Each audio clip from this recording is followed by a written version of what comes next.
Welcome to this week's Talking News on Saturday the 4th of February 2023. This is Lisa, CEO of Sight for Wight.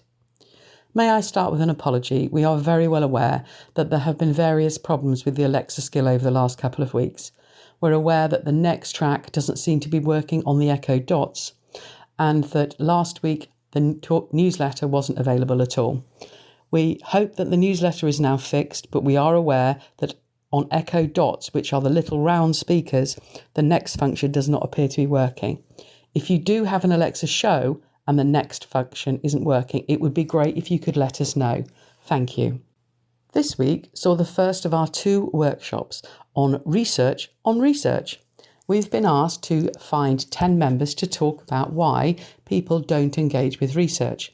We had the first workshop this Wednesday and the next workshop will follow next week. We think this is quite important research, as it is real people answering real questions as to why they don't engage on research. One of the important outcomes of this is we are hoping that there will be more mapping involved, so that when people want answers about anything to do with visual impairment, for example, then it is mapped out that they should come through the charity, and then we will be able to pass this on to members. Of course, things may not pan out, but this is the hope of one of the outcomes of the research that we're doing. With the newsletter now out, we are starting to receive phone calls for people booking on the members' holiday, the open day, the Shanklin Theatre trip, and of course the weekly and monthly activities that Susan organises for members. So if you'd like to get in touch, the number is 522205. Thank you, Lisa, CEO, Sight for Wight. This is an article from the Island Echo, read by Terry. Veterans Hub and two other island community groups receive energy grant from Southern Water. Southern Water has awarded 3 additional community energy grants across the Isle of Wight to support those in need this winter. Since the scheme was launched in October, Southern Water have been inundated with applications for support with energy bills from community centres and pantries, homeless drop-in centres and arts centres, which provide a home to a wide range of events, support groups, classes, winter warmer spaces and befriender clubs. This support will go towards energy costs, helping relieve the pressure that community spaces face staying open during winter months. The centres that have been awarded the community grant this week are Pan Together, Newport Parish Centre and the Veterans Club. Pan Together provides community support along with a larder, providing fresh food and essentials twice a week, along with a warm space where everyone is welcome for chatter and refreshments. A community cafe is also open and accessible to all 4 days a week, along with providing a partnership with Adult Community Learning, and runs maths and English sessions, along with an employability project. The organisation supports over 500 people a week and serves the East Newport community. Rachel Thompson, Pan Together's Community Centre Manager, said receiving this community energy grant will make a real difference across our broad range of activities at Downside Community Centre, and we appreciate Southern Water's support tremendously. This funding will help us to continue to provide direct and vital support to local families and households in these grim and challenging times when the cost of living crisis is biting so very hard for so many. Newport Parish Centre is a community hall which provides a hub and venue to a large range of people and groups daily. A warm hub is open to all every Friday morning, where anyone can have a warm drink free of charge. The hall is used by more than 3,000 people every year. Tamsin Overy from Newport Parish Centre said Thanks to this very generous energy grant, we can continue to support a great many community groups from across the island, some of whom use the hall free.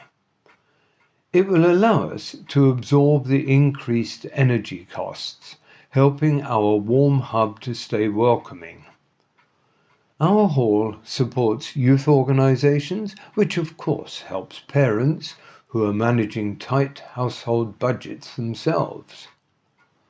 The Veterans Club brings veterans out of isolation and loneliness by providing a safe and warm space to bring them together to socialise, engage, and get any assistance they need. The hub is open from Monday to Saturday, and in the last 6 months has supported 15,000 veterans. The hub can provide users with a variety of help relating to finance, housing trauma, loneliness, and well-being. Southern Water's Community Partnerships and Programme Manager, Alex Willemsen, said, "We know times are hard for many customers now in the face of a cost of living crisis, so we are determined to do what we can to build resilience and support for those facing challenges in our community." This is Alison reading an article from the Island Echo entitled "Fly Tipping on the Island Increases by 48.6% in just 2 years."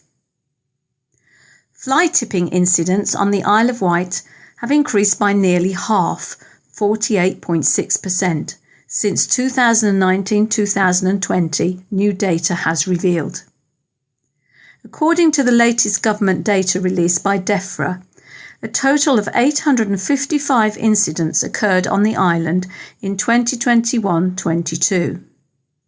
Of that mammoth total, 718 were dumped on the public highway, 107 on Isle of Wight Council-owned land, 23 on public footpaths, 2 on back alleyways, and 2 on commercial land. There were 3 incidents where the location wasn't noted. In total, 280 more incidents were recorded on the island compared to just 2 years ago, and it's an extra 106 fly tipping incidents compared to just 12 months ago. Fly tipping is the illegal deposit of any waste onto land that does not have a licence to accept it. Commonly, this is household or commercial rubbish being dumped at the side of the road and in fields. The recently published data has also revealed the most common types of items to be dumped by islanders, with 608 incidents involving black bags and other household waste, 43 green waste, 41 electrical, 38 construction, 25 white goods, 17 tyres, 16 vehicle parts, 4 animal carcasses, 3 clinical, 3 chemical incidents, and 1 asbestos dumping. Numerous vehicles were drafted in to clear up the mess, including a staggering 133 Ford Transit vans. A total of 131 incidents saw action taken, with just 6 fixed penalty notices served. Despite those low numbers, it is still 6 more than was served when the last set of data was revealed back in 2019-20, before the COVID-19 pandemic, when not a single fine was issued. Of those half a dozen notices served as of January 2023, a total of 5 have been paid. One of the biggest changes since the last set of data was collated is the introduction of time-allocated slots at both of the island's tip sites at Lynnbottom and Afton Marsh, meaning any trips to deposit your waste must be booked up to 24 hours in advance. CLA South East represents thousands of farmers, landowners and rural businesses in Kent, Hampshire, Surrey, Sussex, Berkshire, Buckinghamshire, Oxfordshire and the Isle of Wight. Its regional director, Tim Bamford, has said, "These fly-tipping figures barely scratch the surface of a crime that's blighting rural communities and damaging the rural economy. 2/3 of all farmers and landowners have at some stage been a victim. But hundreds of thousands of offences on private land are going unrecorded, with farmers bearing the cost of removing rubbish themselves. It's not just the odd piece of litter blotting the landscape, but tons of household and commercial waste, which can often be hazardous, even including asbestos and chemicals, risking the safety of people and animals. This often requires costly expert treatment to remove. The maximum fine for fly tipping is £50,000 or 12 months in prison, but this is rarely enforced. This means landowners pay on average £1,000 to remove the waste, but in some cases have paid up to £100,000 to clear up other people's mess, or risk facing prosecution themselves. It seems that criminals simply do not fear prosecution. Ministers should look urgently at increasing the penalties for convicted fly tippers and properly resource rural police forces to ensure they are held to account. Without more progress, farmers, not the criminals, will continue to pay the price. Sam Biles, who farms in Calbourne, has seen numerous items dumped in the village. He has this week said, "The problem of fly tipping seems to be getting worse. We are in the island's area of outstanding natural beauty, and it is such a shame when people dump their rubbish in our beautiful countryside rather than take it to appropriate disposal facilities. In the last year, I've seen tyres, asbestos, household rubbish and builders' waste dumped, some of which is not only an eyesore but also has environmental and health implications. At the end of the day, someone has to spend time and money removing this waste. We, as local people, need to be vigilant and report all instances of fly tipping to the police and council." This is Den reading an article from the Island Echo. Ventnor Man's mission to collect 160 original and uncensored Disney films. Michael Cook from Bonchurch has been scouring Isle of Wight charity shops for the original uncensored versions of more than 160 Disney films and needs just 3 more to complete his collection. Michael, who works in the co-op, currently has a total of 160 Disney films in his possession and only needs 3 more to complete his rather unique collection. The 3 films he has yet to find are Raya the Last Dragon, Fantasia 2000 and Make Mine Music. The 36-year-old is driven to collect the original DVDs because of today's climate of political correctness, which has led to the words of the original versions being censored and some films being made completely unavailable. For example, the words of the opening song Arabian Nights in his favourite Disney film Aladdin have been censored following complaints by Arab American organisations. The lyrics of the original version of Arabian Nights were, "Oh, I come from a land, from a faraway place, where the caravan camels roam, where they cut off your ear if they don't like your face. It's barbaric, but hey, it's home." In the censored version, the lyrics are, "Oh, I come from a land, from a faraway place, where the caravan camels roam, where it's flat and immense and the heat is intense. It's barbaric, but hey, it's home." Michael loves Disney because it is what he has grown up with, and the attraction has never faded. He loves watching Disney film with his fiancée Kay and friends. Speaking to Island Echo, Michael has said, "I've been a collector of Disney DVDs since October 2022. I have a goal in mind to collect as many Disney animated classics as possible. I also collect Disney figures.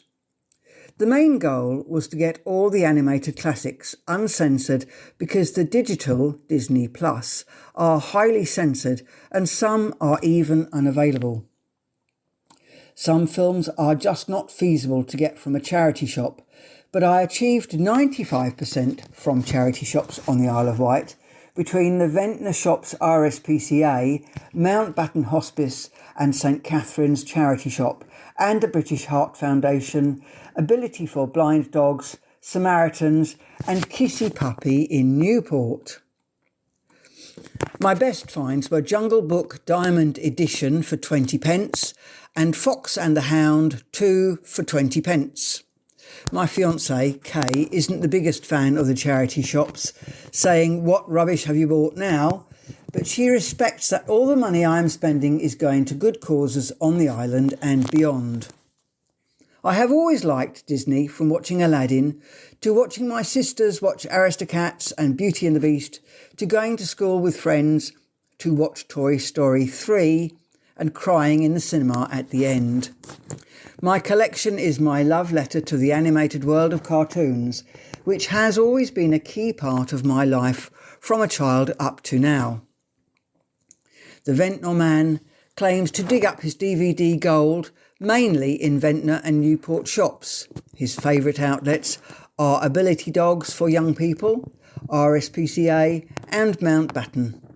He says he can purchase his treasures for as little as 10 pence, with the most expensive items costing no more than £1.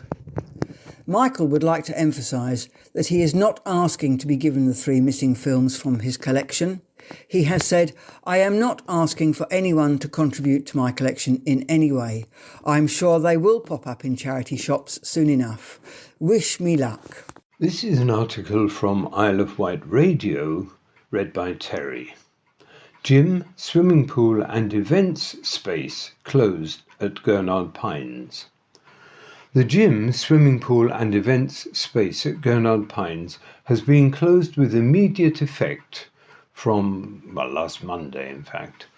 A letter states that GUPI Properties Limited has forfeited the lease in respect of the central complex at Gurnard Pines held by the Cows Club IOW Limited due to non-payment of rent, insurance and utilities. Island residents have been turning up only to find the doors locked. The gym, pool, bathroom and chart room have been shut indefinitely. The pavilion bar and restaurant at the rear of the building are open for business as usual. A statement letter reads, GUPI Properties Limited has taken possession of the building and changed all locks.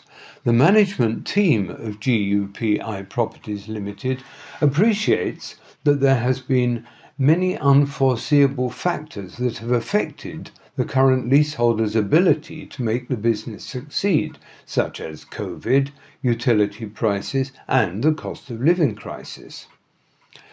GUPI Properties Limited is in a strong financial position and believe, with the local community's support, we can make this centre thrive once more. We will be looking at the current use of the space within the building and are considering how the use of the ballroom and chart room can reach their full potential, allowing events such as weddings and parties to take place in the future. We are committed to ensuring all staff are offered employment where possible and that funds are made available for improvements and repairs to the building. The centre will be closed from today whilst improvements and repairs commence. It is anticipated that we will reopen at the beginning of March with a fresh look and ready to invite all gym members and visitors alike. Please remember that the pavilion, bar and restaurant at the rear of the building is open for business as usual, and we would really appreciate the extra support whilst the main centre is closed. We would like to apologise for any inconvenience that today's events have caused, but are confident that going forward with all your support, this will be a great success. For anyone wishing to offer suggestions of how we can improve the facilities previously on offer, we would welcome emails to be sent to info@gurnardpines.co.uk or find the Gurnard Pines Facebook page to get more information. It has been brought to our attention that the complex at Gurnard Pines has been closed this morning, which will mean we will have to cancel our swimming lessons today. That was Monday the 30th of January, in fact. Please can we ask that you allow us time to review the full situation. It will not be possible to reply to you all individually due to the volume of parents and carers contacting us. As soon as we have all the information, we will update you. We would like to reassure you that Elite School of Swimming, IW Limited, is financially solvent and no one will lose any prepaid lesson fees. We would like to thank you in advance for your support. Melissa and Paul. This is Alison, reading an article from the Island Echo entitled Shanklin Rotary Club thank generous islanders who helped raise £17,000 at annual sale. The Rotary Club of Shanklin would like to thank the generosity of islanders who donated gifts and bought items at their annual sale in January. Rachel Waddy, Secretary of the Rotary Club of Shanklin, has said that the impact of COVID-19, a smaller venue, and torrential weather reduced the usual amount realised. However, the club is grateful to the public, many volunteers and Shanklin Rotarians who gave their time and donations to reach a still healthy target of £17,000 within 2 weeks. The sale is an annual pop-up shop which has been run uniquely by Shanklin Rotary for over 50 years of its 97-year island history and is aimed at recycling unwanted items at low cost. Rachel says, "We're sorry we could not collect all goods offered due to space, but we made sure any usable excess donations were passed on, including to other local charities. A big thank you from the Rotary Club of Shanklin and to the girls at the YMCA for looking after us.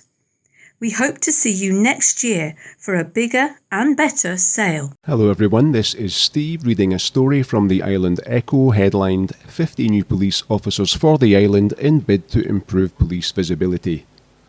Police and Crime Commissioner for Hampshire and Isle of Wight, Donna Jones, has announced she will fund 50 extra police officers for the force to improve visibility.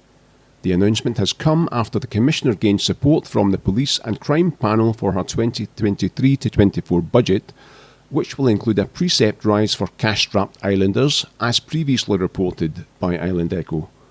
The Commissioner's number one priority since being elected has been to increase police officer numbers. She said, "When I became Commissioner in May 2021, the public told me they wanted more police officers on the streets.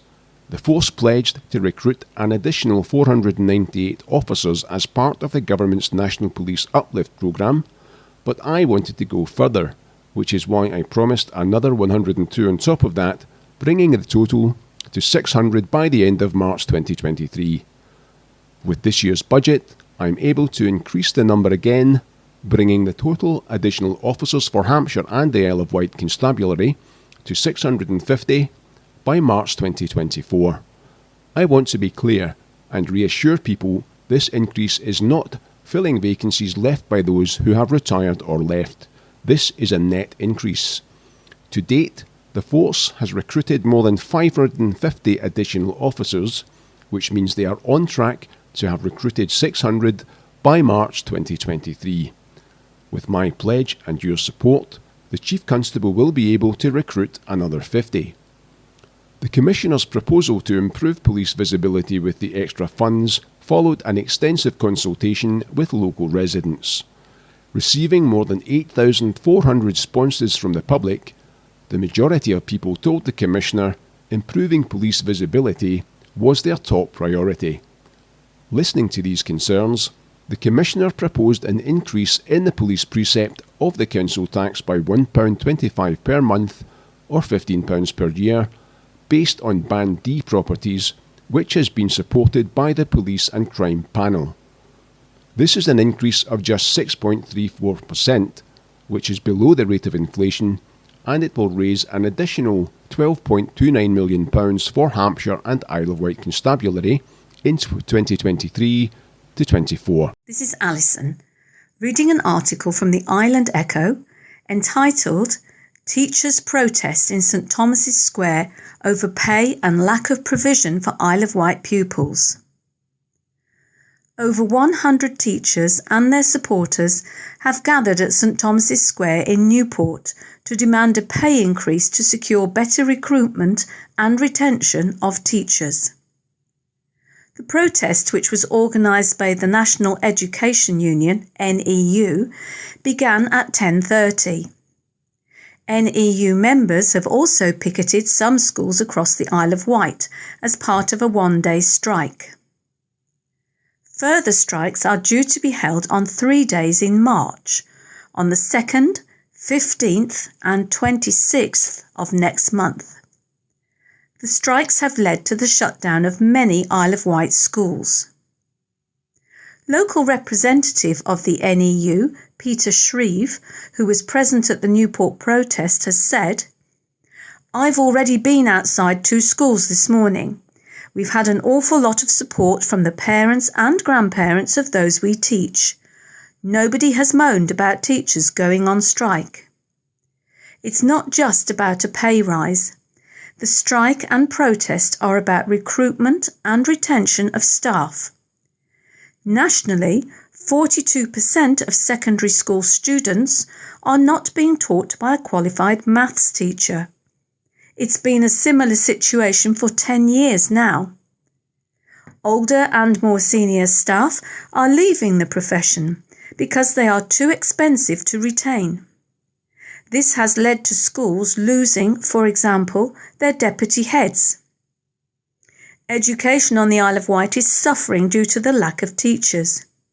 1 in 19 students have special educational plans requiring individual tuition, but we just do not have the staff to do this. Primary school teacher Beverly told Island Echo, "I don't want to be here. I'd much rather be in my classroom. This isn't just about pay. It's more about funding, and schools are not being funded properly. There isn't enough money for staff, special educational needs and other resources. We need to negotiate a proper pay rise, not just for us but for all public sector workers. We've had a 23% cut in real terms over the past 10 years. In another 5 to 10 years, I don't know how many teachers there's going to be. 1 in 3 teachers are leaving in their first 5 years because of the pressure. How are we going to get people who want to become teachers?" Katie Bell, who teaches business studies and criminology at Ryde Academy, added, "My students told me on the picket line that it's the good teachers that have come out on strike. We're here because we care." This is an article from the Island Echo, read by Terry. Date and theme revealed for 2023 edition of Isle of Wight Mardi Gras. The date for the 2023 Isle of Wight Mardi Gras in Ryde is set for Saturday the 8th of July, with the theme of Year of the Coast. Once again, New Carnival is linking up with the National Children's Carnival Week of 8th to 16th of July, aimed at engaging children and young people with carnival arts up and down the country. At a recent launch event, organisers revealed the theme, which reflects national celebrations for the opening and creation of England's coastal path. New Carnival's creative director, Gina Dyer, set out the topics and themes this year to be explored in the creation of the carnival costumes and performance. She said, "The Mardi Gras Year of the Coast theme has a wealth of inspiration for creating carnival costumes. Each topic has a local group or organisation linked to it. We are looking forward to seeing all the ideas from our young people and helping them to realise their designs for costumes. We will continue to promote and use sustainable materials, recycling and repurposing." Nia Collins from Isle of Wight Music Hub attended the event at Key Arts to talk about their Solent Sea Shanty singing project, which started in September last year and goes through to the end of the summer term across all island schools. The Music Hub provides the Isle of Wight Mardi Gras anthem each year. This year, the tune from the well-known TikTok sensation The Wellerman song will be used, with new lyrics reflecting the coast. The background to the Isle of Wight's Coastal Footpath campaign was presented by David Howarth from the Isle of Wight Ramblers. It is estimated that a comprehensive coastal path could be worth up to £35 million per year to our island economy, as well as providing an enjoyable route to good health and well-being for all. Establishing the footpath has been ongoing for over 10 years, and 2023 marks its official creation. Schools and community groups are all welcome to join. It is thanks to so many teachers, artists, volunteers and like-minded organisations that the Mardi Gras is such a successful event, showcasing children and young people's incredible creativity. This is Den reading an article from the Island Echo. Freshwater Bay Golf Club raises over £300 for local charity at annual Captain's Drive-In. The newly elected club captain, lady captain and seniors captain were welcomed into office in the traditional manner at Freshwater Bay Golf Club's annual Captain's Drive-In, with over £300 raised for independent arts.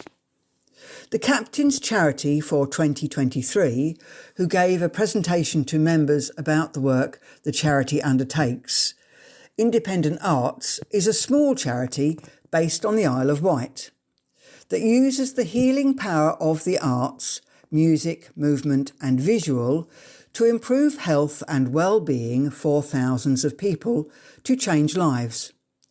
For the past 35 years, Independent Arts has worked with professional artists and musicians to deliver an incredible range of high-quality activities in the community and care homes. The 10-hole Stableford competition in the morning was remarkably close, with 5 competitors all scoring 20 points, but the winner was Hugh Morrison with 21 points. The winners of the nearest peg competition were Dave Bell, Mark Vailey and Sheila Francis, who all correctly guessed where the Captain's Drive would land. Lisa Gagliani, MBE, Chief Executive for Independent Arts, has said, "It's wonderful that Captain Gary Dobson and members of Freshwater Bay Golf Club have chosen Independent Arts to support as their charity of the year. We were warmly welcomed by the members and we are really looking forward to supporting their fundraising achievements. As a club, they align so well with us as they completely understand the need for companionship, which is at the heart of everything Independent Arts does. Too many people on the Isle of Wight are isolated and lonely through bereavement, ill health, or circumstances they can't control. And joining one or more of our sessions, such as Sing About, Dance Makers, or Creative Cafe, has become a lifeline to many. Hello, this is Steve reading a story from the Island Echo, headlined, Policing the Isle of Wight will cost islanders £15 more per year. Residents on the Isle of Wight will pay an average of £15 more a year for their police service. Funding from the government was not as high as the constabulary had hoped for, so now residents are being forced to pick up the bill. It is promised some of the extra money will pay for 50 more Hampshire and Isle of Wight constabulary police officers, £9 million of new investment, and address the inflationary cost pressures. The island will receive a cut of £30 million to upgrade the existing police estate, as well as new and realigned estate on the island. Other investments will include new technology so police can spend more time in the communities they serve and continue the fight against cybercrime. The 6.3% increase was agreed on Friday by the Hampshire and Isle of Wight Police and Crime Panel. Bills will rise between £10 and £30 depending on the property banding. Last year, the precept rose by £10 for a Band D property, and it currently stands at £236.46.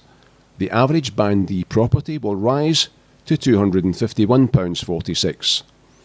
The amount payable towards the precept now, and how much it has risen by, is Band A, £167.64, that's a rise of £10. Band B, £195.58, that's a rise of £11.67. Band C, £223.52, that's a rise of £13.33. Band D, £251.46, which is a rise of £15. Band E, £307.34, which is a rise of £18.33. Band F, £363.22, which is a rise of £21.67. Band G, £419.10, that's a rise of £25. And Band H, £502.92, which is a rise of £30. Hello, this is Pauline. And Gerard. And before we start the second part of the Talking News, here is this week's Society News, 3rd of February 2023. Swimming session is on Monday between 1:15 and 2:15 p.m. at Medina Swimming Pool. Transport is available if required. The cost is £5 for swimming and £2.50 for transport. Please note there will be no swimming next week, the 13th, due to half-term holidays and unavailability of the pool. God's Hill Coffee Morning is on Tuesday at the Old Smithy, God's Hill. Karen will be attending this week, so please come along and enjoy a coffee and chat with members. Yoga will be on this Tuesday at Millbrook House, starting at 2 p.m. The cost is £3, which includes refreshments, all welcome. Coffee and chat will be on Wednesday between 10 a.m. and 11:30 a.m. here at Millbrook House. Please come along and chat with friends, members and staff. Lunch Club this month will be on Tuesday the 21st of February at the Bugle, Brading, starting at 12:30 p.m. If you would like to come along, please let the office know.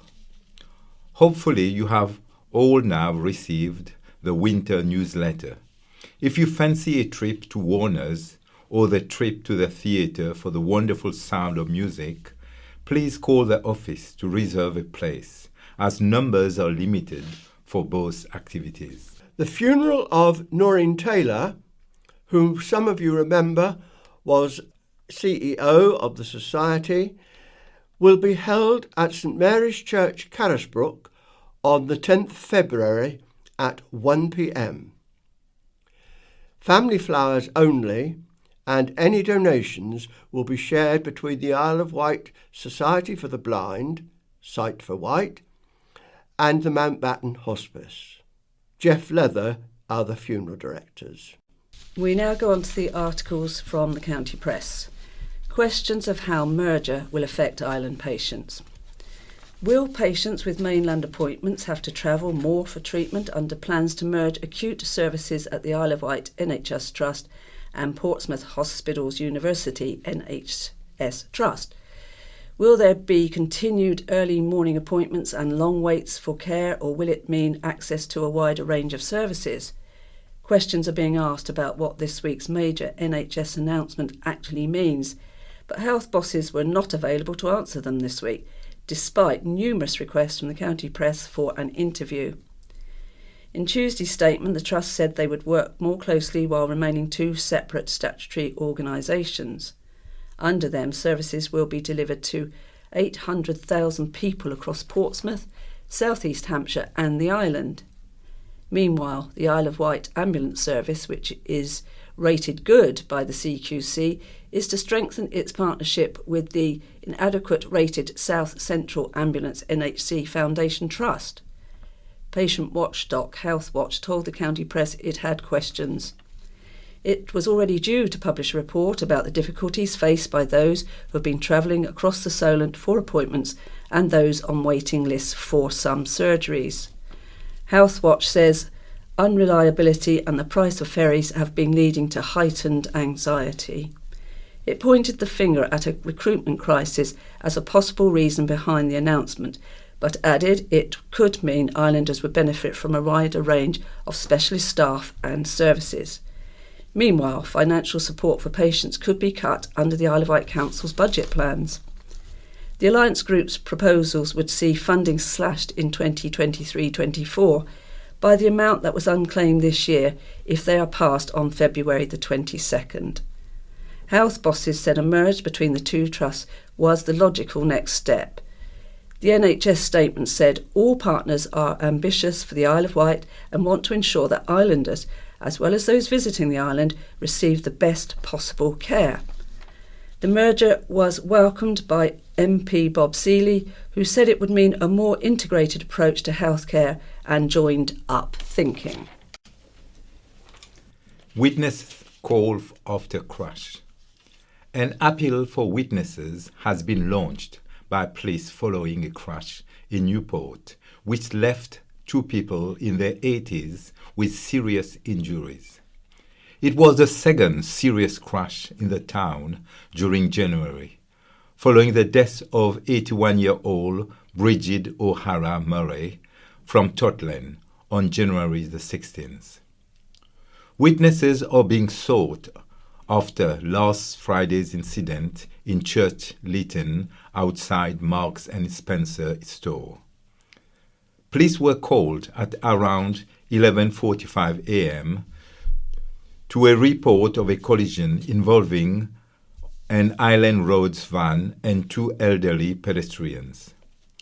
The roads leading to Marks and Spencer and Morrison's were closed for a time while the emergency services were at the scene. The pedestrians, a man and a woman from Newport, were taken to hospital. One was flown by Hampshire and Isle of Wight Air Ambulance to Southampton after the helicopter landed in Church Lytton Park. The other pedestrian was taken by Land Ambulance to St. Mary's Hospital, Newport. An Islands Road spokesperson told the county press, "Our thoughts are with those affected by a collision involving one of our vehicles in Church Lytton, Newport. A police investigation is underway and it would not be proper to comment further at this stage. Police officers investigating the exact circumstances of the collision are keen to speak with anyone who may be able to assist with enquiries." A spokesperson for Hampshire and Isle of Wight Constabulary said, "If you were in the area at the time or in particular if you have dash cam or any other footage of the incident, then you should call 101, quoting the reference 442-300-36107. Funds to free hospital beds. Nearly £2 million of funding has been given to the Isle of Wight to help discharge hospital patients who are well enough to go home. It is part of a £500 million national effort to clear the NHS of bed blockers, the term used for patients who can leave hospital but have no care organised. In December, there were 13,000 people stuck in hospitals across England. The problem on the island has caused the Isle of Wight NHS Trust to declare a nearly 2-month-long critical incident as blockages in the system led to an inability to admit patients. The Trust has said on average there are now routinely 70 to 75 patients in St Mary's Hospital in Newport that cannot leave. From the Adult Social Care Discharge Fund, the Department of Health and Social Care gave the island £1,967, split between the Isle of Wight Council and the Hampshire and Isle of Wight Integrated Care Board, to address the current system pressures. 10 schemes have been highlighted to receive funding, including additional home care capacity to help the council's outreach team, expected to help 30 people, additional money to the Bluebell House residential care home as a step-down facility estimated to help 70 people, a new nurse-led community unit for patients no longer needing to stay with the potential to help 144 people, another community day hub, this time on the south of the island, to support hospital discharge, able to help 8 patients a day, 7 days a week. Enhance the current telehealth equipment, providing proactive support to care homes. Use the national scheme offering enhanced rates to all care providers to maximise their facilities. Queen Victoria's postbox sells for £14,500. Queen Victoria's royal postbox, believed to have been used at Osborne, has made a huge amount at auction, more than doubling its top estimate. The 140-year-old tabletop letterbox, originally from the East Cowes estate, was sold by Hanson's auctioneers Saturday, for a whopping £14,500 before fees. The wooden postbox features a royal cipher VR, which stood for Victoria Regina. The late 19th century ornate item was found in a cottage in Surrey, and it is thought it was sold in 1945 in an auction at Carisbrooke Castle. The 37-centimetre high object was expected to make up to £6,000 at the sale, but it is more than doubled that estimate. The postbox was believed to have been a Christmas present to a former islander. Speaking before the sale, its former owner said, "My grandfather collected amazing objects and was fascinated by antiques and collectibles. It's hard to part with family heirlooms, but this royal item deserves to be seen and enjoyed." It even had a vintage Christmas card inside. Queen Victoria was born in 1819 and died in Osborne on the Isle of Wight on the 22nd of January 1901. Her estate is now operated by English Heritage, and the sale was held almost exactly 121 years after her death. BT suspends all its Isle of Wight activity after scam fears. BT says it has suspended all activity on the island while it investigates an incident that sparked scam fears. On Tuesday, broadband provider White Fibre issued a warning to residents after reports cold callers claiming to be from BT EE were telling homeowners they would be taking over contracts. They were asking for personal details to help them process the change, White Fibre said. Facebook was inundated with posts from people in Sandown and East Cowes reporting visits. BT says it works with Money Expert to publicise offers and never asks for financial details.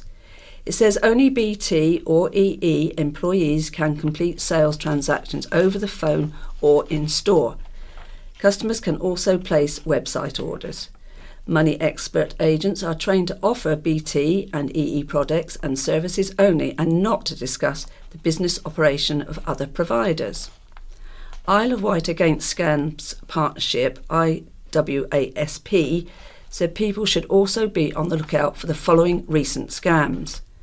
IWASP said reports of emails from the TV licensing to say that your payments could not be taken and that you need to set up a new direct debit and asking you to click on a link to do so. This looks very genuine. However, if you click on the sender's name, the email address won't be a legitimate one. Don't click on links in messages.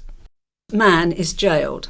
A man has been jailed following a sustained period of violent behaviour in Shanklin.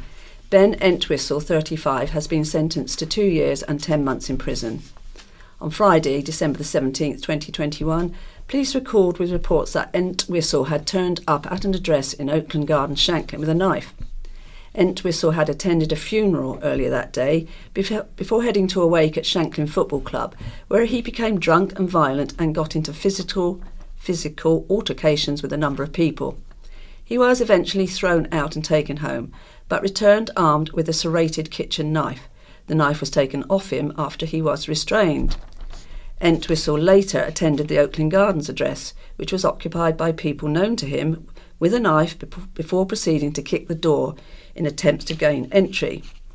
Armed officers were deployed and located Entwistle in Regent Street with an injury to his head. After his arrest, officers found 2 kitchen knives in a drawstring bag around his neck and 2 bags of cannabis in his trouser pocket. Entwistle, formerly of Westlake Avenue in Lake, was taken to hospital, where he became abusive towards police, hospital staff and patients, before threatening police with violence and racially abusing a police officer. He was charged with affray, possession of a bladed article in public, possession of cannabis, a racially aggravated public order offence and 2 additional public order offences. Entwistle admitted the offences on the first day of a trial due to start at Portsmouth Crown Court on October the 31st, 2022. Appearing at the same court last week on Thursday, January 26th, he was sentenced. Afterwards, PC Leah Fern said this was a prolonged episode of violence and aggression directed at a number of people, including police and medical professionals.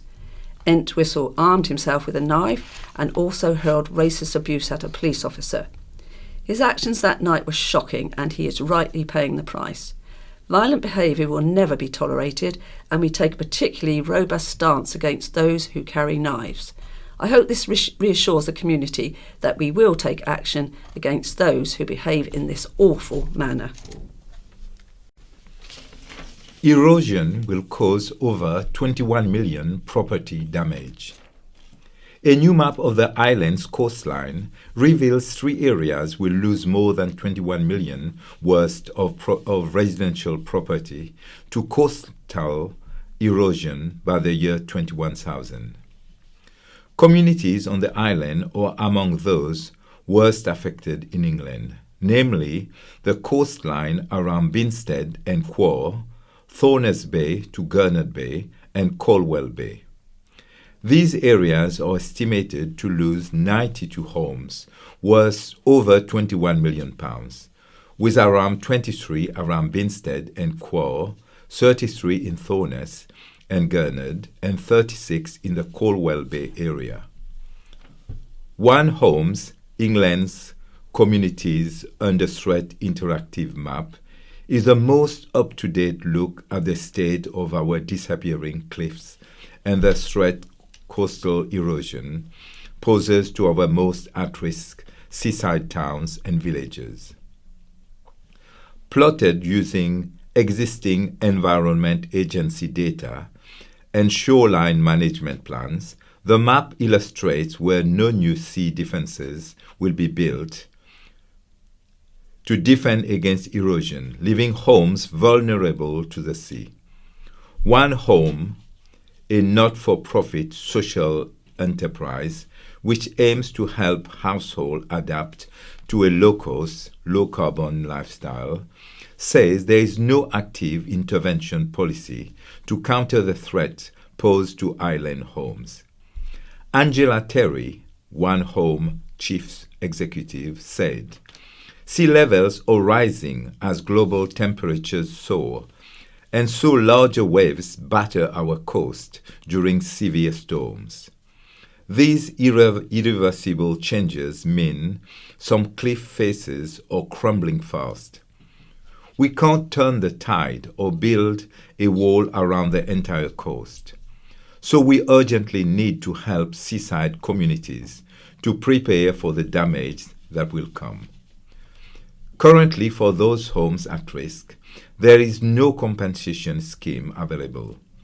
Owners might be asked to pay to demolish their homes while still paying their mortgage. Future of the Isle of Wight Festival to be discussed next week. The long-term future of the Isle of Wight Festival will be considered by the Isle of Wight Council's Cabinet with a new 5-year deal proposed. Following negotiations, the proposed terms of a new land hire agreement between the Council and the Isle of Wight Festival Limited are due to go before senior councillors next Thursday. The proposal includes an agreement to stage the festival at Seaclose Park up to 2027 at a fee of £86,700, with inflation-linked increases and an agreement with Medina Leisure Centre. The organisers would also pay for traffic management on Horbury Lane and the west bank of the Medina, saving the council almost £30,000. Festival organisers would work with the council to start a new community green fund to support local projects and activities linked to carbon reduction. Councillor Julie Jones-Evans, Cabinet Member for Levelling Up, Regeneration, Business Development and Tourism, said, "The Isle of Wight Festival aims to become one of the world's most sustainable music events, which absolutely fits into our Mission Zero climate and environment strategy. The festival is considered to have had a major economic benefit to the island, providing us with a worldwide profile as both a tourist destination and a place to invest, which, if lost, would be difficult to replicate. Subject to Cabinet approval, the Director of Regeneration, in liaison with the Cabinet member, will conclude the details of the agreement. Medina College has negotiated a separate agreement for use of the school's land."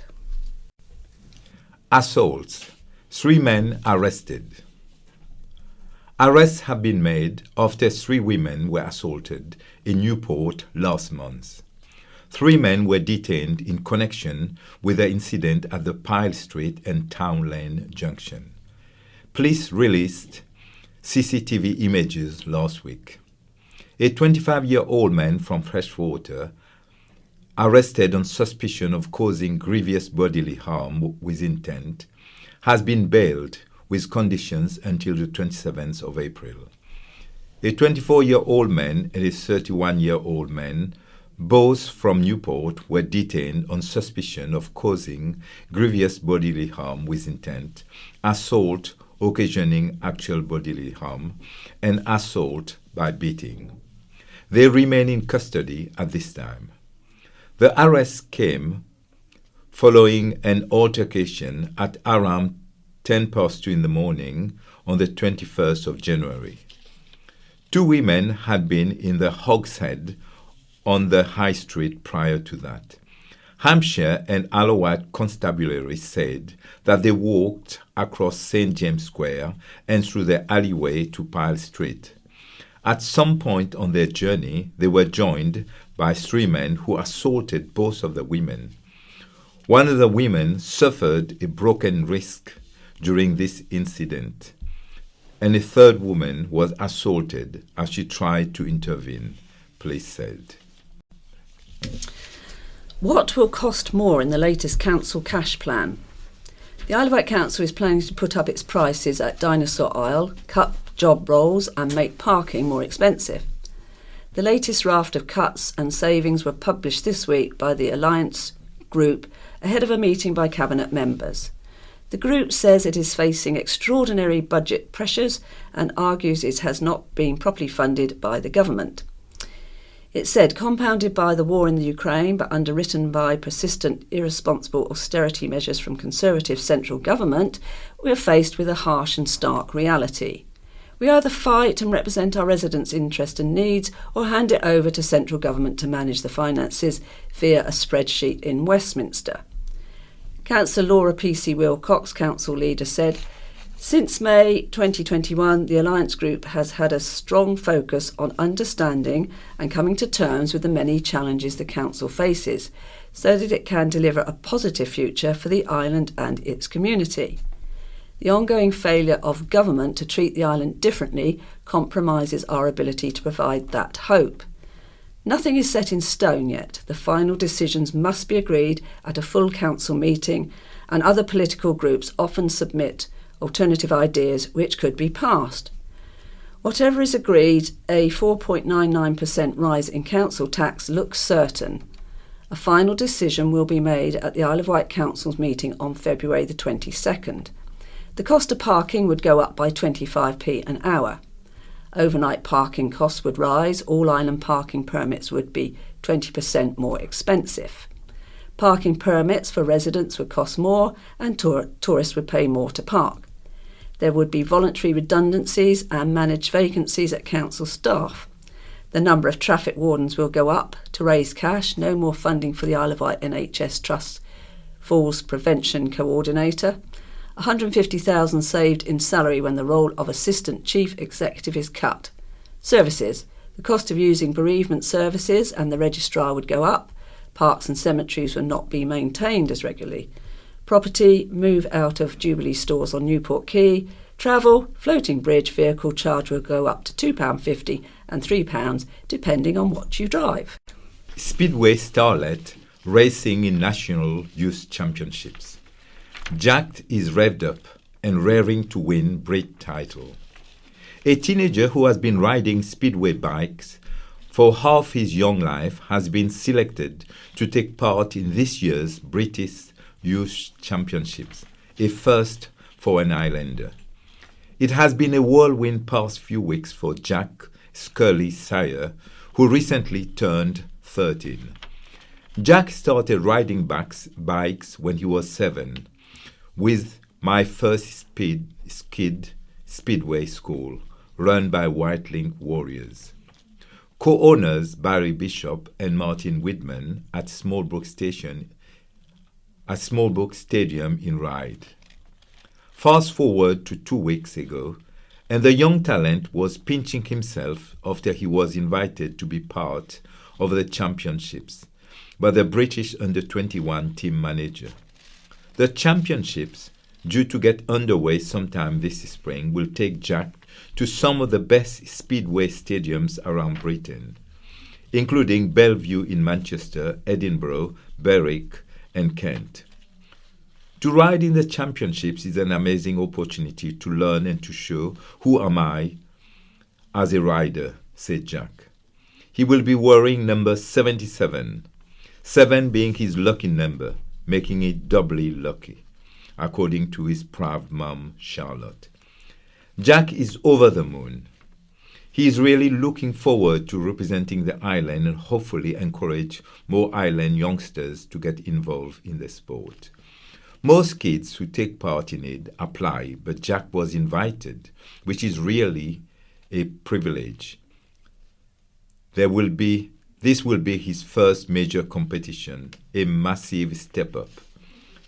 Jack, who lives just 5 minutes from Smallbrook, has been cutting his speedway teeth competing in race events before the Whitelink Warriors take to the shale. The youngster's potential was spotted at high-profile training camps on the mainland and some of the skid session at Smallbrooks.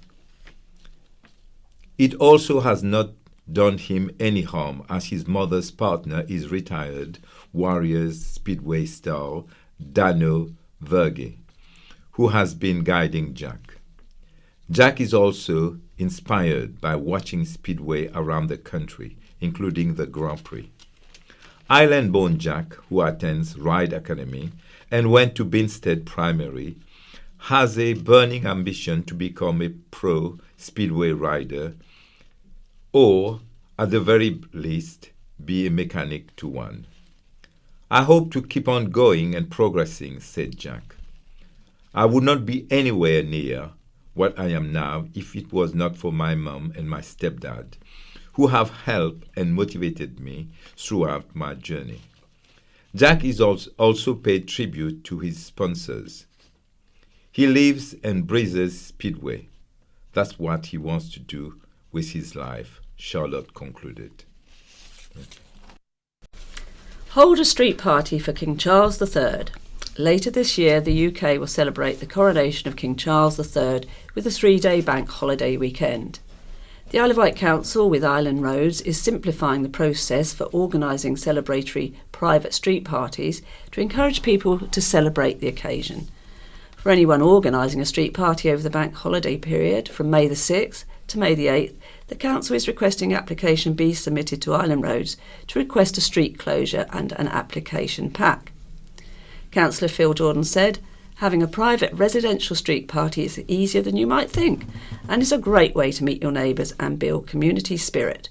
We want people to have fun, and this means removing as many barriers as possible so that organising the event is as easy and stress-free as possible." Ryde Daughter Train plans derailed over finances. The much hoped-for return of the Daughter Train along Ryde seafront has been ruled out as budget pressures hit the town. The train's last run over 10 years ago in the summer seasons in Ryde, Sandown and Shanklin, but were axed by the Isle of Wight Council as the ageing vehicles meant increased maintenance costs. The tourist attraction had been rumoured to return to Ryde this year, but plans have been put on hold as inflationary pressures hit Ryde Town Council budget. Speaking at the Town Council's meeting on Monday, Councillor Phil Jordan said he was sorry to say the Daughter Train was not being considered anymore, along with other projects, as the Council looked to stretch its budget further. RTC agreed to put up its council tax precept by 9.4%, which will see a Bensea resident in the town pay £12.70 more a year. Councillor Jordan said the budget will continue to invest in the community while reducing spending where possible. He said inflation threatened council services in their current forms, so they were maintaining services. The Town Council had agreed in October to acquire a Daughter Train for Ryde if a sound business case was presented.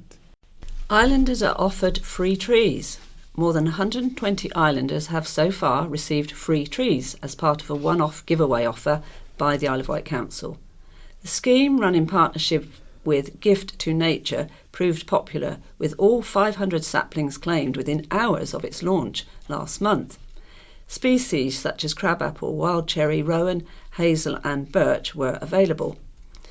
10-year-old Elliot was excited to receive a dogwood, which he planted with his granddad Barry. Elliot said, "I love planting trees to help the environment. Trees are important as they help provide cleaner air and improve the environment. There are a small number of trees left over, and the council will offer these to applicants who are on the waiting list on the same first-come, first-served basis." Councillor Jonathan Bacon, Cabinet Member for Environment, said, "We are thrilled that the free giveaway enabled and inspired so many of our residents to contribute to our fight against climate change through tree planting. Engaging with residents is an important part of our Mission Zero Climate and Environment Strategy, which outlines priorities and objectives towards becoming carbon neutral." Woman sent death threats to brother. A Ryde woman made threats to destroy her own brother after he set up a rival business.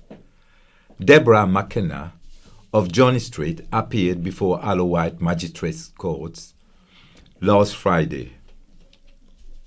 At a previous hearing, the 56-year-old admitted harassment causing fear of violence in Shanklin between the 27th May and 13th of August last year.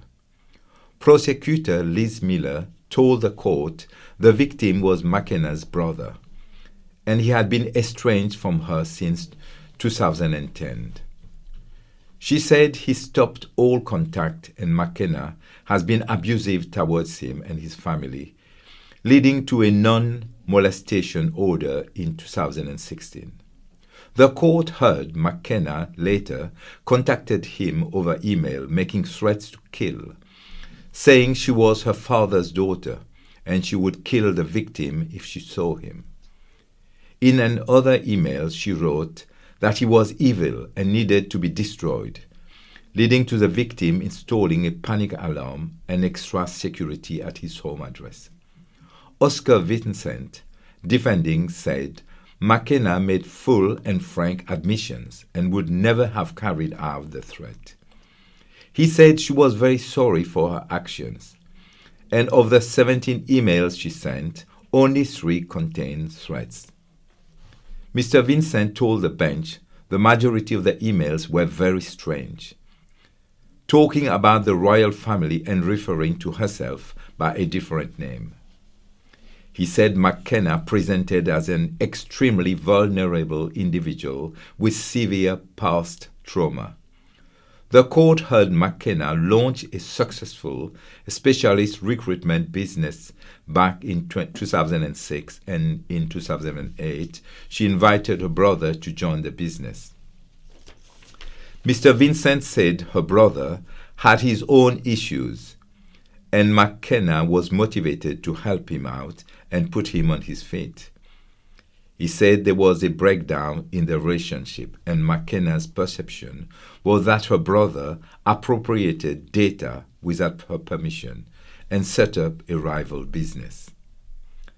The bench was told McKenna felt a sense of betrayal and that her brother let her down badly. McKenna was made subject of a 12-month community order to include a 6-month alcohol treatment requirement and 20 rehabilitation days. She was also made subject of a 12-month restraining order, fined £80 and ordered to pay costs of £85 and a £114 surcharge. Mayor to stand down after 4 years. After 4 years in the role, an Isle of Wight mayor will step down in May. Councillor Michael Lilly, Mayor of Ryde, says the time is right for someone else to take over. Councillor Lilly was elected into the role in 2019, 3 years after joining the Ryde Town Council, representing the Ryde, Apley and Elmfield ward.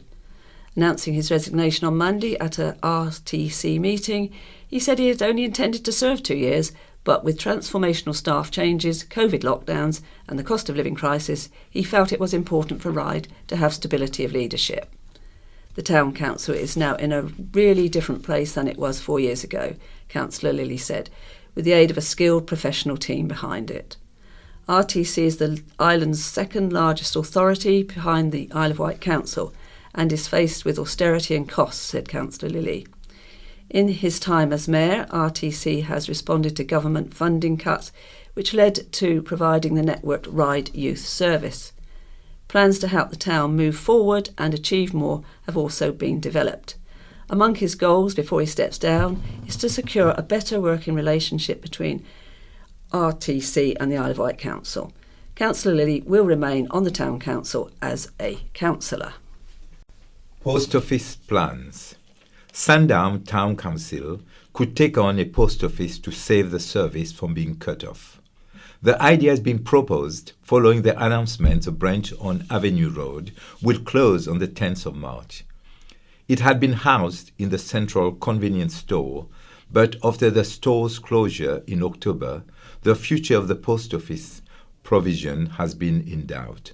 Councillor Debbie Andre is asking Sandown Town Council, STC, to agree to take on the post office. She said, "It's about listening to residents, taking action and using the resources at our disposal in the best possible way for the benefit of those we serve." If the motion is approved, the viability of running such a service will be checked and a business case produced. The item will be considered at STC's meeting on Monday. Funding will have to be set aside in the council's budget. Other community post offices on the island in Godshill, Brading, Wootton and Totland, all run by the Community Action. but due to ongoing legal action, the group is unable to take on another.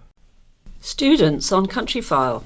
An Isle of Wight school and its pupils appeared on BBC's Countryfile on Sunday. Presenter Adam Henson visited Newport's Medina College. The school on Fairley Road has started a new IGCE course in agriculture. Adam joined the pupils as they got a hands-on experience looking after livestock. As part of the IGCSE course, the school has developed an area of land on site which includes a large glasshouse for growing crops all year. Another landslip possible on East Cowes Esplanade. A path in the Esplanade woodland at East Cowes has been closed following a landslip. East Cowes Isle of Wight councillor Carl Love has warned people to stay away, saying the footpath in the Esplanade woodland is now closed. Please take great care in and around there. I strongly recommend not going into the woods at all beyond the steel gate by the toilets. The top path is closed and I advise no entry in all cases at this time on both the upper and lower paths. Sadly, another landslip is developing in the back of the East Cowes Esplanade woods. The movement is clearly evident. Please keep well clear of the area. The slip is near the swing tree, a popular place for young people to play. It is dangerous to walk near it, or below it, or on the paths. Please help protect our community's safety and warn anyone you see walking in that locality.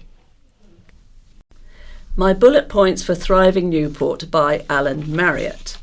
Last week in the county press, my friend and colleague Matthew Chatfield tackled the thorny subject of retail decline in the island towns. But rather than take the "we're doomed" position, Matt took the view that things were far worse in some mainland towns. Smaller shops were still thriving, and we didn't want those nasty big boys anyway. Well, Mr. C, as the late great Meatloaf almost sang, 1 out of 3 ain't bad. Ryde, Shanklin and Cowes may be in fine fettle, but there can be few towns more badly hit than our county capital. The announcement last week of the departure of H&M, the closure of the game store and the imminent sale of long-standing business Island Optical at the bottom of the high street are cases in point. Far be it from me to argue with the great mind of Mr. Chatfield or that of Councillor Julie Jones-Evans, who is putting heart and soul into making Newport look better, with some good results. But shopping in the town is not a great experience. I recently needed a match-quality football for the Titanic encounter between veterans teams Real Social Dad and Real Vectis Veterans. The latter and better team won. Back in the day, I would have had a choice of several great little sports shops, such as Cheverton's, Island Sportswear run by Margaret Hilsum and the late Anne Dent, and Sounders Sports, a mecca for all things athletic and all manner of sporting gossip, ran by my friend Roger Sanders. However, today it is Hobson's or Ashley's Choice as Sports Direct, the vast South Street barn jumble sale masquerades as a sports shop. I asked the assistants where to find the footballs, and they could only point me to the 2 for £28 special offer. No choice, little quality. I know Ryde and Shanklin still have locally owned sports shops, but it is clearly a sign of the times when the capital cannot support one. But this minor first world problems is symptomatic of the decline of the high streets, and Mr. Saunders, as recently as 2 or 3 years ago, recorded at least 40 empty premises in Newport. So what is the answer? I don't claim to be an expert in town planning, but how about this for a bullet point strategy? Negotiate the remaining shops out of the upper high street into the lower high street. Turn the upper high street into a pedestrianized and combined residential leisure zone with restaurant, bars, etc. Make the squares similar leisure zones with spaces for markets, events. Promote Node Hill as a small shops zone for the town. take up the Tory plan from 2 years ago to bulldoze County Hall and re-energize the area with brownfield housing. This may not be the perfect, but it is surely a starting point, and then we can get started on the Sandown regeneration. We take this golden yellow delight for granted. Gorse is one of those plants that most people can recognise and nearly always seem to be in flower. There is an old saying that when gorse is in bloom, kissing's in season. For much of the year you can find blossoms on gorse bushes, although the height of the flowering season is in spring. Gorse bushes are common and widespread on the gravel cappings of downs, on heaths, slumped cliffs around the coast and woodland edges. On a still, sunny spring day, a warm, exciting smell of gorse blossom blows across the landscape. The flowers smell of coconut and vanilla.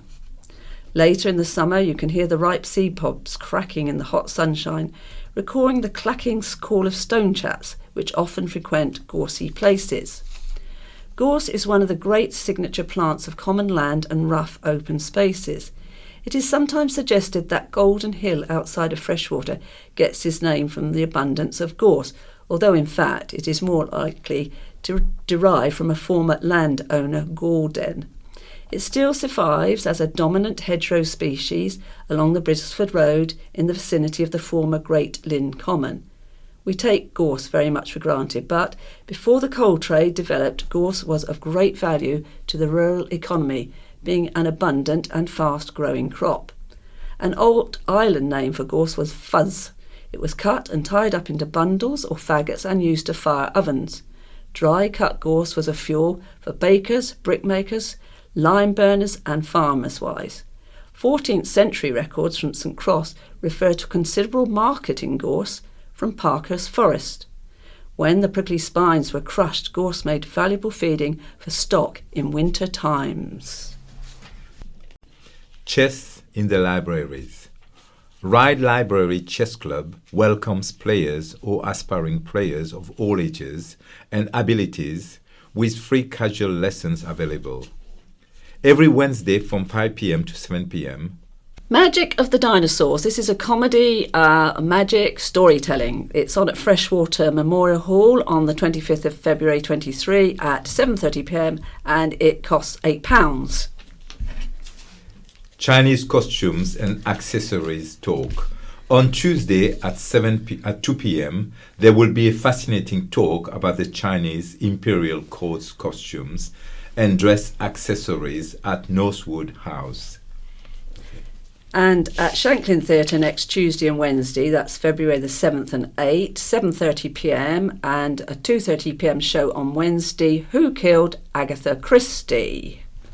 Big Al and the Doc's radio phone-in reunion, Saturday the 11th of March at the Medina Theatre at 7:30. Private Peaceful, the moving story of a young World War I soldier, Private Tomo Peaceful, awaiting the firing squad at dawn as he reflects on his life and the injustices of war that brought him to the front line. This is on at the Apollo Theatre in Cowes from tonight, actually Friday, until February the 11th. Now we're going to do some letters. Housing Solution, a letter from Peter Isaacs of Yarmouth. Since Yarmouth council houses were sold in the 1980s, young couples have had very little opportunity of buying affordable houses in Yarmouth. 80% of properties which come onto the market are sold to mainland buyers. As a result, we have a large percentage of holiday homes and elderly residents, and the school has closed. There now exists an opportunity to restore a balanced community in Yarmouth by building affordable housing for young couples. Where? On the Town Trust-owned recreation ground, a grossly underused asset currently leased to the Town Council and having village green status. If this status could be rescinded and the lease cancelled, the site could be sold for development as affordable housing and the proceeds used to purchase the Yarmouth school site for use as a recreation ground. According to the chairman of the Town Trust, the existing Recreation Grounds Village green status, awarded against the Trust wishes and the 21-year lease to the Town's Council, makes a proposal to sell the site for development as affordable housing very difficult, if not impossible to achieve. Surely the goal of providing affordable housing and retaining the school site as a recreation ground for the community is well worth a determined effort by county and town councillors and town trust officials to find a solution. If they do not, I predict the community will fail to raise the money to purchase a school site. It will be sold for development as luxury dwellings, and the town will forever lose the opportunity for the provision of affordable housing. Did you build lifeboats or work in the drawing offices? This is from Ken Wheeler of the East Cowes Heritage Centre. In 2024, the Royal National Lifeboat Institution will celebrate 200 years of its existence. To celebrate this milestone, East Cowes is to organise a celebration week in May 2024, which will be fully supported by the RNLI and related organisations. In conjunction with the events next year, the East Cowes Heritage Centre will be hosting an exhibition to tell the story of lifeboat building in East and West Cowes. Large numbers of lifeboats were built in the yards of Groves and Guttridge, J.S. White's, Saunders Row, Souters and other firms over many years for the RNLI, the Navy and the RAF. They were designed and built by hundreds of island workers. Lifeboats continue to be built in the town at the Inshore Lifeboat Centre in East Cowes. The Heritage Centre is reaching out to find people who have worked on lifeboat production who are willing to be interviewed about their working lives and have photographs which can be copied for the exhibition. Did you build lifeboats or work in the drawing offices and are now retired? Do you have a family member who worked in the yards and has written down their story? We would be very interested to hear from you. If you or a family member would like to contribute to this project, you can contact the Heritage Centre at 8 Clarence Road in East Cowes, and the phone number is 280310. The red flags were flying. Supporters of Nadim Zahawi are quick to say he's a jolly nice fellow who created a highly successful business that employed hundreds of people who all pay taxes on their income and have contributed to the UK economy and treasury. But does that entitle him to be careless with his own taxes? Many will remember the MP's expenses scandal. Being careless appears to be part of Zahawi's DNA. In 2019, he apologised and promised to repay part of £5,822.27 expenses claimed for his energy bills after it emerged taxpayers were paying to heat his stables. You would think a parliament that genuinely frowns about wrongdoing within its ranks would have raised a red flag against MPs caught fiddling their expenses. Somewhat perversely, it would appear instead to have become a badge of honour. The Tories are very quick to say wrongdoing exists across all political parties. The difference is, amongst Conservatives and their fast-track VIP friends and donors, it's on an industrial scale. If only we could harness some of that energy for the good of the country. But perhaps that's a plan with a post-Brexit dividend expected with a deregulation of the City of London's banking sector. Who gets less? Alexander Hopkinson Woolley from Bembridge. It may be obvious to many that nurses, and teachers for that matter, are paid too little to attract enough people who match the demanding requirements. However, other groups inevitably have their share of the economic cake reduced when a group of workers is paid more, because the economic cake we all share does not grow larger. Those who organise strikes need to be able to say who should get less and why. Otherwise, the consequent inflation often cancels much of the value of any pay reward. Gathering material. From Richard Holton of Medway Queen Preservation Society. In the late 1940s, two ex-mine sweepers paddle steamers were sold to Red Funnel in Southampton for use as excursion steamers. They were renamed Lorna Doone and Solent Queen, respectively, but this proved to be a short-term reprieve, and they were scrapped in 1951 and 1952. I have written a number of books detailing the history of PS Medway Queen and recently PS Ride, and I'm now researching the history of these two vessels with a view to possible publication. The decision to publish will depend on the amount of historical material discovered and successful negotiation with a publisher, of course. If the project gets that far, then proceeds from publications and sales will be passed to the Medway Queen Preservation Society, registered charity.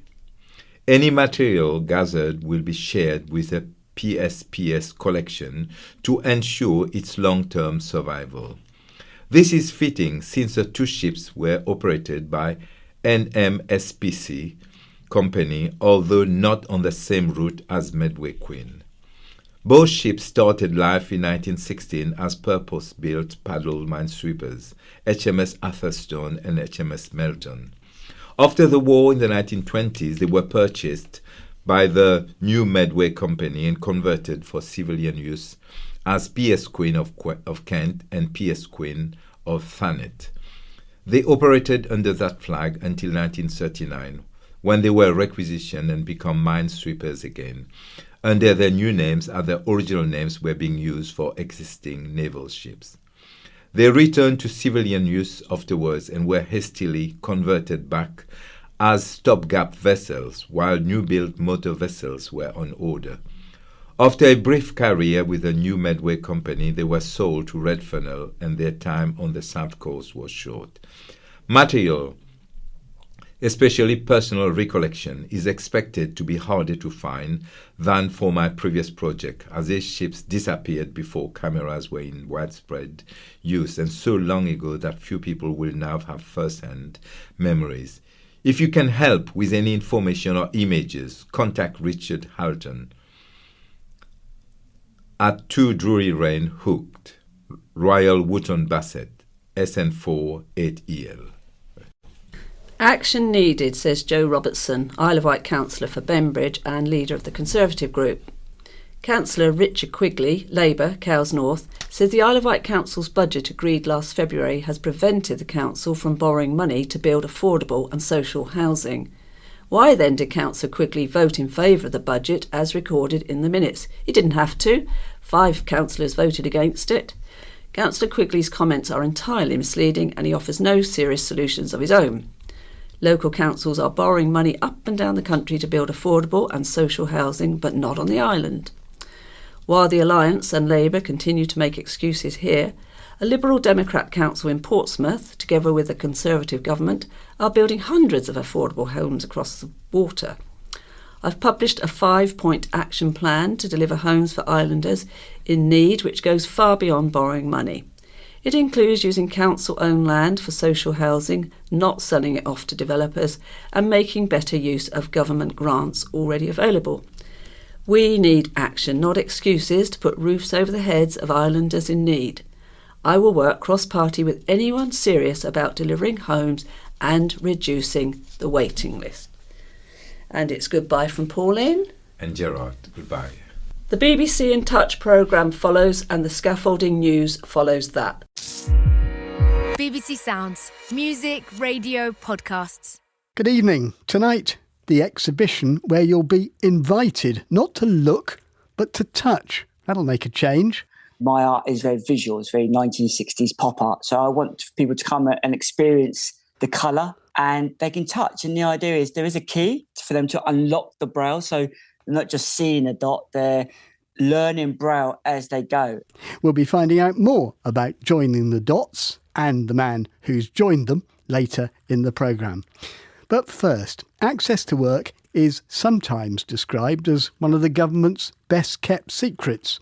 The scheme's aim is to provide disabled people with the equipment, transport, human assistance that they might need to get and keep a job on equal terms. But what is no longer a secret is that the wait to gain eligibility for the service can be so long that the job can be lost or have gone to someone else.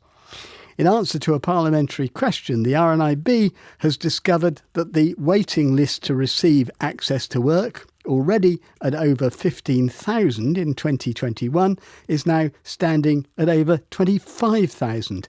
And from the Department for Work and Pensions' own figures, around 10% of those using the service are visually impaired.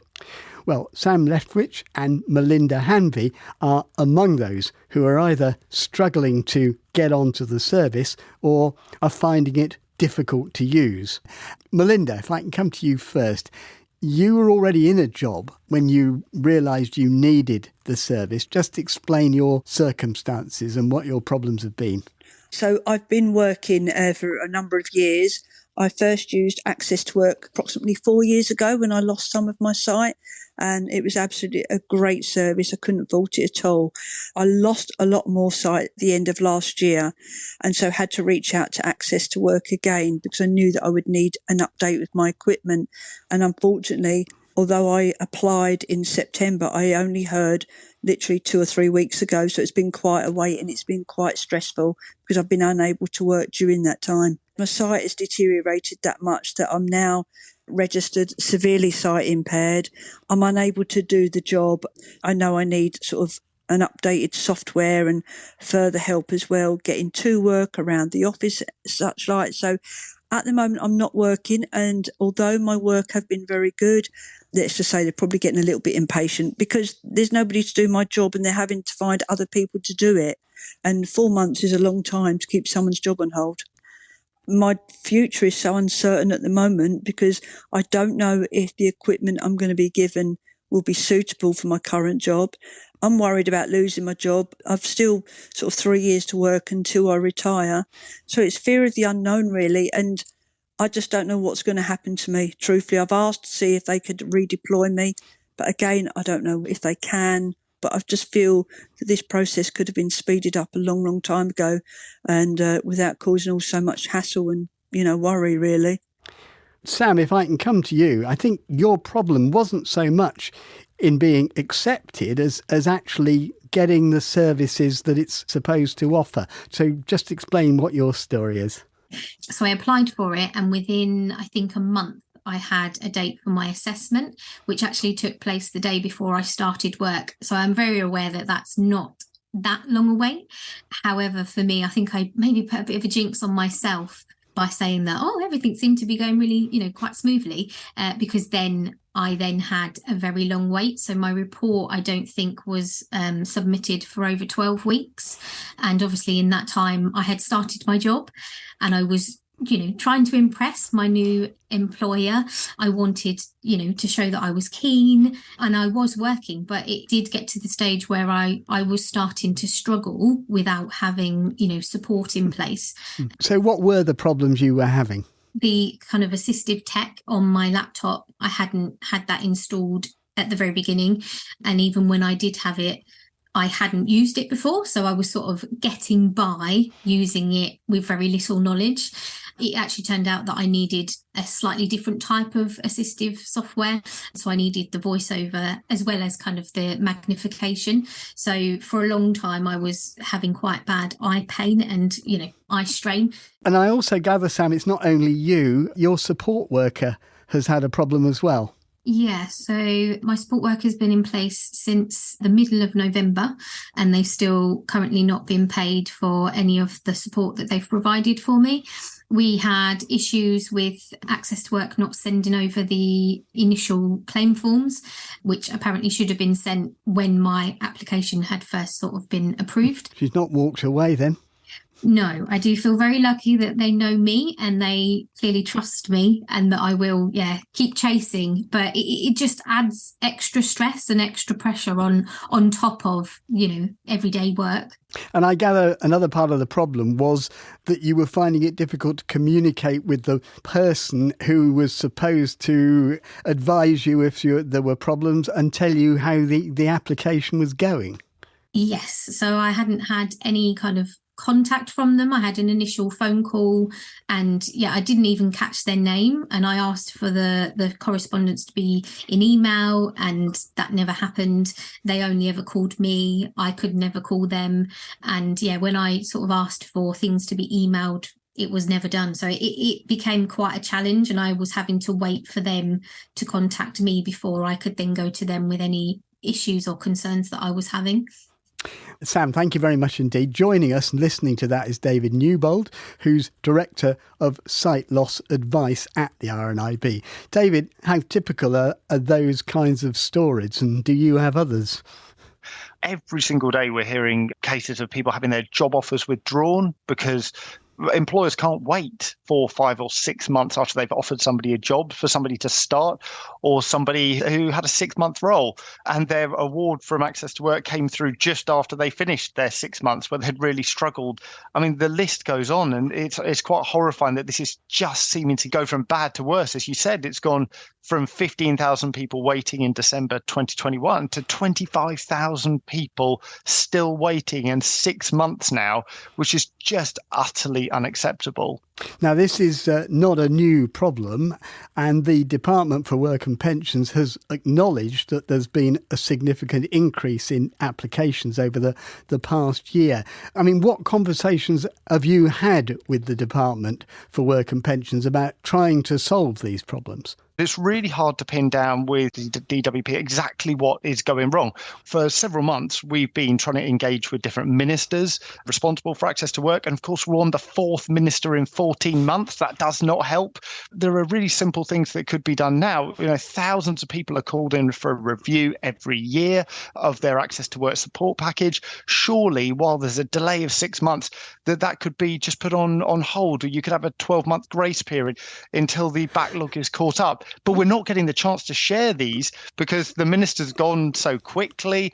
So it's really difficult to pin down. Well, it's good that you should mention that, because we did invite the relatively new Minister for Disabled People, Tom Pursglove, to come onto the programme. We were told he wasn't available for interview, but the DWP have told us that they have recruited additional staff to meet customer demand, which they say has already improved processing times. Have you not been hearing about the benefits of this?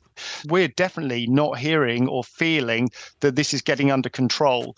We've tried meeting after meeting with the DWP, with ministers, and again, yes, additional resources so welcome, but we haven't started to see a really positive impact yet. The DWP have also told us that a new digital claims process is being tested to help customers better track progress of their claims going forward, perhaps going back to the problems Sam had in, finding out what on earth was going on. Is that not going to help?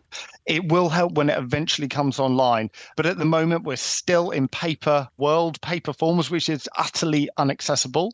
And there isn't a timescale for when this new All Singing All Dancing digital solution is going to be rolled out. There's hopes that it will be that parts of it will be in within the next year or so. But again, there isn't a fixed date. It won't cover everything. It won't cover submitting every receipt, etc. There's still going to be some manual paperwork involved, which again, is just not accessible to so many people. So I think long term, that is absolutely, it's a really good news story long term.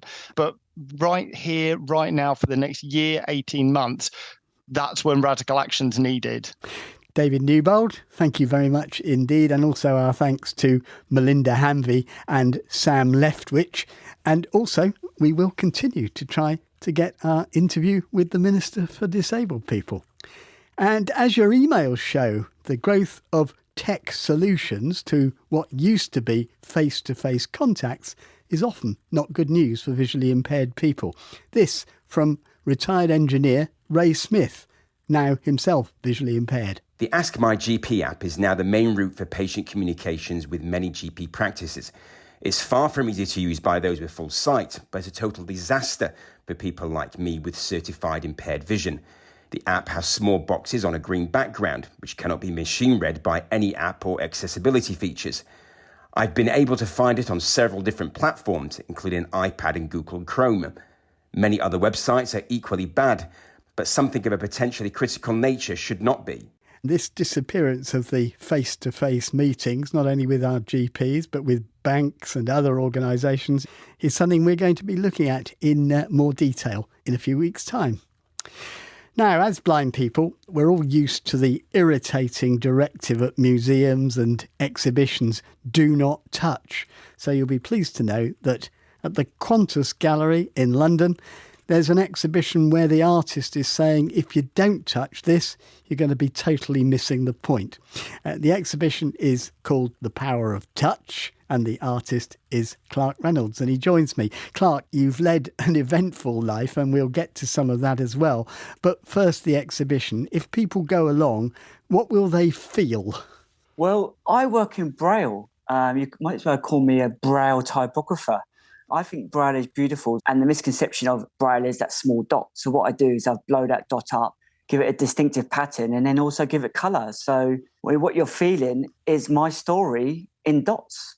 So presumably you don't have to know Braille to make sense of this?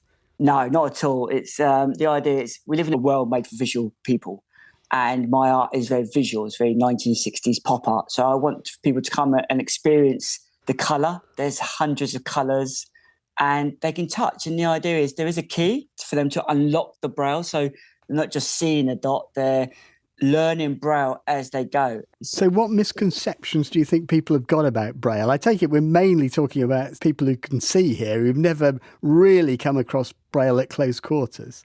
Yeah, they think it's about reading that individual dot, but it's not. You know, not many blind people can physically read those individual dots. It's about the pattern, isn't it? I explain to people that negative space is what we're feeling, and that's what creates a distinctive pattern. So by making a dot 2 centimetres big and closing it up, it becomes a distinctive pattern. And then the idea is by giving it colour, the brain will start to recognise that pattern for what it is. It's almost like teaching people how to read for the first time. You know, you're told A is A because A is A, but A is a shape. And that's how I try to explain to people about the misconception of Braille. But you're not suggesting that anybody is going to learn Braille by a quick visit to an exhibition? Well, surprisingly, that question, you'll be surprised. A lot of people, when they come, do start to recognise patterns and they start to learn Braille really quickly, especially the children. I mean, I go into a lot of schools and I teach Braille to sighted children with this colour-coded method.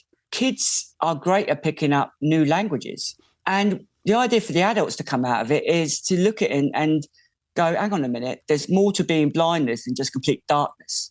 So when they come to this exhibition as well, there's some special glasses that Vision Foundation have lent us that replicate different eye conditions. So you can see my art by putting these glasses on through my shoes, how I see and how other vision impaired people see. So that's really exciting. So it's not only about Braille, you're trying to change people's whole attitude and misconceptions to blindness and partial sight. That's it. And also how we're perceived in the creative industry.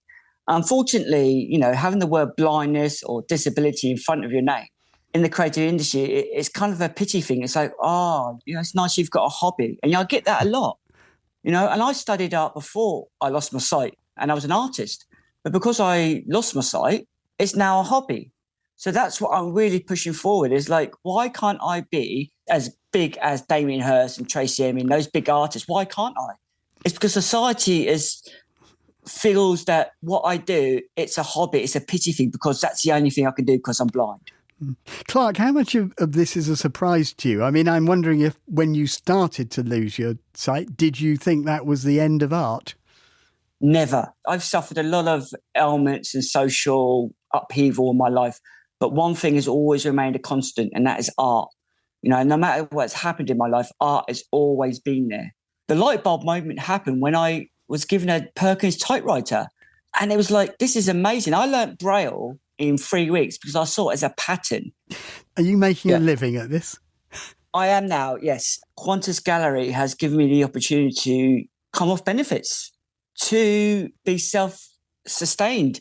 You know, they're going to be representing me. You know, I want to work. You know, when I was, my career was a dental model maker before I lost my sight. You know, and when I lost my sight, it's not like the job centre could help me out because of what my background is. It's like, well, I'm sorry. It's a bit specialist, isn't it? Yeah, it is. But the best thing about it is now I have a platform to become more than what I was when I was just, you know, having no money. Now, as you said, you have had a pretty tough time. I gather that at the time that you were losing your sight, you were also being evicted from your rented house, weren't you? We was, yeah. At the time, my daughter, she had mobility issues and we didn't know what was up with her at that time. She was 3-4 years old. And I literally just found out I was going to go blind, had to give up my job. And then the landlord just sold the property from underneath us. And yeah, it was, again, it's like, it's tough, but, I'm never going to give up. I could have given up ages ago. That's the kind of life that I've lived, back living in a council flat. But I'm fighting for my daughter because she was diagnosed with mild cerebral palsy and hypermobility. She's come up to 9 years old now, and we're living in a property that's unsuitable for her. And I, as a blind dad, I'm carrying my daughter down the stairs because she can't get down the stairs. And it's safer for me to carry her down for her to walk down. And that's the world I'm living in at the moment, but hopefully things will change. Clark, it's clear from just talking to you and listening to you that you're a very positive person, given everything that's happened to you. I mean, how do you maintain that? Because it has been rather one thing on top of another, hasn't it? It has. I suppose we've only got like one life. I'm growing up in a council flat.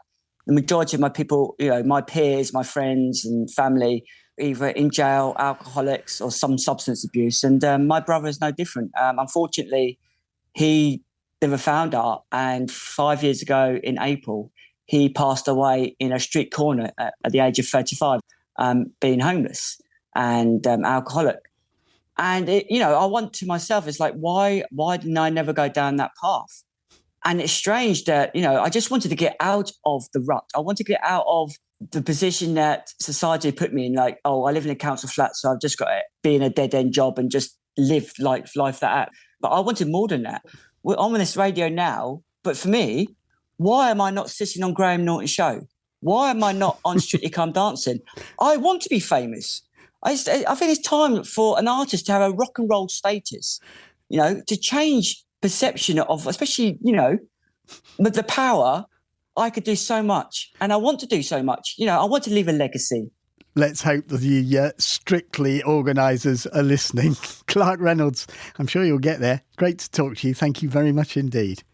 And the exhibition, The Power of Touch, is on at the Qantas Gallery in London until Saturday, subject to train strikes. Don't forget the instruction, please touch.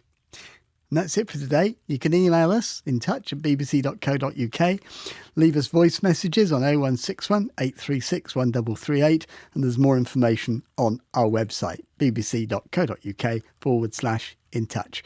From me, Peter White, producer Beth Hemmings, and studio managers Simon Highfield and Amy Brennan. Goodbye. Scaffolding and Skips News, week commencing 6th of February 2023. Newport area, Santander, 26 St James's Street. Cherry Godfrey, 32 High Street. Newport Congregational Church, Pyle Street. 29A Lugley Street, St James's Street. 64 High Street. The Co-op in Pyle Street. The Halifax in 116 The High Street. 134 Pyle Street. And the Skips in the Newport area, 10 Oak Road. Ride area, 51 to 52 High Street, 71 High Street, 37A West Street, Spence Willard, The Square, 71 High Street.